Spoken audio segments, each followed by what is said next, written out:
विश्व हिंदू परिषद, बजरंग दल और सकल हिंदू समाज संगठन ने संयुक्त रूप से नवी मुंबई में यशस्वी शिंदे की हुई निर्मम हत्या का कड़ा विरोध जताया। यशस्वी शिंदे को श्रद्धांजलि देने पहुंचे शहर के कई दिग्गज नेतागण, सभी ने एक सुर में कातिल दाऊद शेख को फांसी की सजा देने की मांग की। विधायक गीता जैन ने हमसे बात करते हुए कहा कि इस तरह के विकृत मानसिकता वाले व्यक्तियों से सावधान रहें। किसी भी अप्रिय घटना की जानकारी अपने परिजन और नज़दीकी दोस्तों को समय रहते जरूर दें। बहुत दुखद हुई, बहुत निंदा करने योग्य हुई।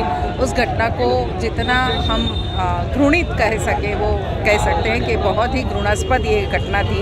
एक बच्ची को इस तरह से बेरहमी से मारना, उस पर बहुत सारे लोगों ने एक साथ अत्याचार गुजारना सुन के भी जब हमारे रोंगटे खड़े हो जाते तो उस बच्ची ने तो सहा है।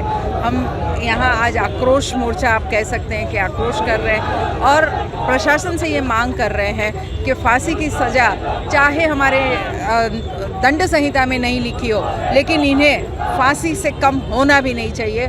इन्हें फांसी की सज़ा ज़रूर मिले, देश भर में होना चाहिए।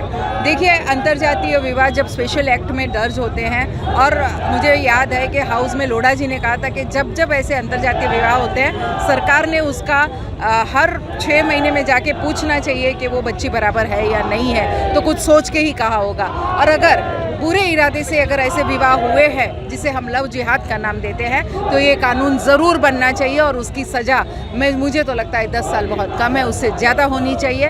और ऑफकोर्स यस, मैं महिला होने के नाते, महिला विधायिका होने के नाते इसका समर्थन भी करती हूँ और ज़रूर रखूँगी कि ऐसे कानून बनने चाहिए जो हमारी बेटियों की रक्षा कर सके। 145 विधानसभा प्रमुख रवि व्यास ने उत्तर प्रदेश में लव जिहाद पर बने सख्त कानून को महाराष्ट्र में भी लागू करने की बात कही। कैसे यशस्वी की निर्मम हत्या हुई है और एक सुनियोजित लव जिहाद का मामला हमारे सामने फिर सभी के सामने आया है और प्लानिंग के तहत उस बालिका की हत्या की गई और जो गुनहगार था उसकी एक मानसिकता थी जो कि उसने जिस तरीके से एक ऑर्गेनाइज क्राइम के माध्यम से इस घटना को अंजाम दिया।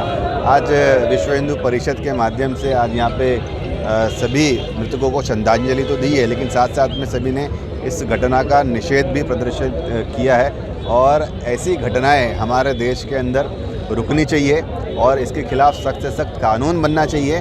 और अगर ऐसा कानून जल्द से जल्द नहीं बनता है तो मुझे लगता है कि सकल हिंदू समाज को ही कानून अपने हाथ में लेकर और ऐसे पापियों को, ऐसे राक्षसों को उनके अंजाम तक पहुंचाना पड़ेगा। ऐसा मुझे लगता है ये समय आते देर नहीं लगता। जनता पार्टी की सरकार महाराष्ट्र में भी है। देवेंद्र जी ने कुछ समय पहले आधिकारिक रूप से इसके ऊपर बयान भी दिया था और जल्दी लव जिहाद का जो कानून है वो महाराष्ट्र में भी लागू किया जाएगा। सभी हमारी बहनों से ये इस आपके चैनल के माध्यम से अपील करता हूँ कि आप ये सभी जो बहरूपिये बनकर आते हैं, आपको लुभाते हैं और कहीं ना कहीं आपको अपने जाल में फंसाने का प्रयत्न करते हैं, लेकिन हमारे पास में सबसे बड़ी शक्ति हमारा धर्म है, हमारी संस्कृति है, हमारा हिंदुत्व है।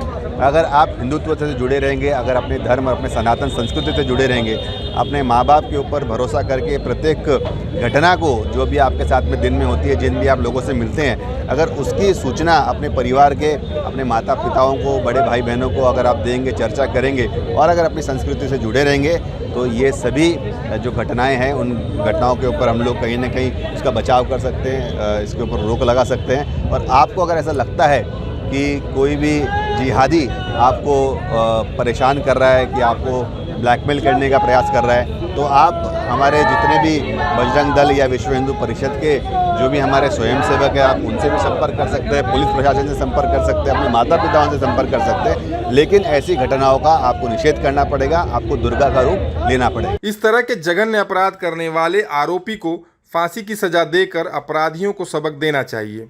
यशस्वी शिंदे को श्रद्धांजलि देने आई महिलाओं ने विकृत मानसिकता वाले दाऊद शेख को सरेआम फांसी देने की मांग की। दुर्गा बन तू काली बन, ये नारा हमारी हिंदू बहन बेटियों के लिए है, क्योंकि हिंदू बहन बेटियों को, लड़कियां एक कोमल होती है, उनको ये लव जिहाद लड़के इतना बहलाते फुसलाते हैं बच्चियों को, इतना हमारी हिंदू बेटियों के साथ में बहुत ही अत्याचार होता जा रहा है। हम हिंदू भाइयों को जागना चाहिए, हिंदू बहनों को जागना चाहिए, ये मैसेज हर घर घर जाना चाहिए हिंदू बेटियों के पास में कि ये हमारी हिंदू बेटियों को कितना टुकड़े करके वापस भेजते हैं और उनको ये सबक सिखाना चाहिए जो लव जिहाद वाले हैं, जो इतना बड़ा कांड किया, इतना बड़ा एक हिंदू बच्चा को मारा है रोड पे, जो हत्या आप देखोगे तो दिल दहलाने वाली हत्या की है। तो ऐसे लोगों को फांसी होनी चाहिए, इसकी हम मांग करते हैं। को मैं ये मैसेज देना चाहूँगी, बेटा जिस लड़कियों के ऊपर बीती है उनका एक बार वीडियो देख लो। आप ये फालतू टिकटॉक बनाना बंद करें, ये फालतू अपना एक गाना पे गाना डांस करना, ये छोटे कपड़े पहनना, ये सब बंद करें और जिस बेटियों पे बीती है वो आप लोग ज़रूर देखें और उसके एक सीख लें। ज्या महाराष्ट्रामध्ये शिवरायांच्या विचाराचे आम्ही लोक आहे आणि ज्या महाराष्ट्रामध्ये शिवरायांनी आया बहिणींच्या रक्षणासाठी आपलं स्वराज्य स्थापन केलं, त्याच महाराष्ट्रामध्ये आमच्या मराठी मुलीला ज्या प्रकारे या लव जिहादच्या केसमध्ये तुकडे तुकडे करून घेतलेले आहेत, यासाठी हिंदू धर्मातल्या प्रत्येक माणसाने आपलं कर्तव्य समजून उभं राहणं गरजेचं आहे, जागृती होणं गरजेचं आहे। या ज्या चुकीच्या गोष्टी आहेत, ह्या पद्धतीने आपल्या समाजामध्ये एक दहशत मिळवण्याचं काम एक विशिष्ट प्रकारचा समाज करत आहे, त्यासाठी आपण सर्वांनी एकत्र येणं गरजेचं आहे।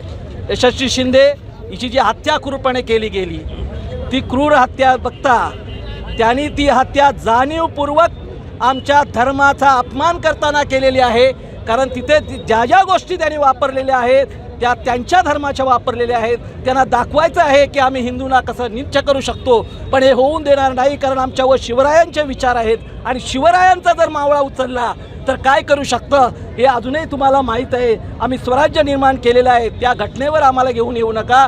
आणि पण येणाऱ्या दिवसामध्ये प्रत्येक हिंदू बांधवांनी एकत्रित येणे गरजेचं आहे आणि याच्यापुढे या अशा गोष्टी होऊ नयेत, यासाठी आपण विचार विनिमय करून संघटित होऊन यांना रोकणं खूप गरजेचं आहे। पहले तो भारत माता की जय श्री राम।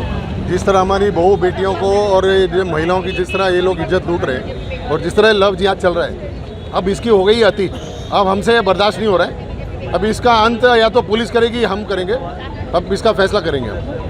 सर ये जो जय भीम जय मीम करके जिस तरह हिंदुओं को बांट दिया ना, वो हिंदू उसी में कंफ्यूज हो गया है कि मैं यहाँ जाऊँ कि वहाँ जाऊँ। अब पहले हमें हिंदुओं को जोड़ना है। जय भीम जय मीम कुछ नहीं है, जो जय भीम कर रहे थे, जय मीम कर रहे थे, उन्हीं को मारा जा रहा है अभी। वो हमारे हिंदू सब हम हिंदू भाई भाई हैं। अब उनको समझना पड़ा कि हम 80-90 करोड़ हिंदू सब एक ही हैं, हम कोई अलग नहीं है।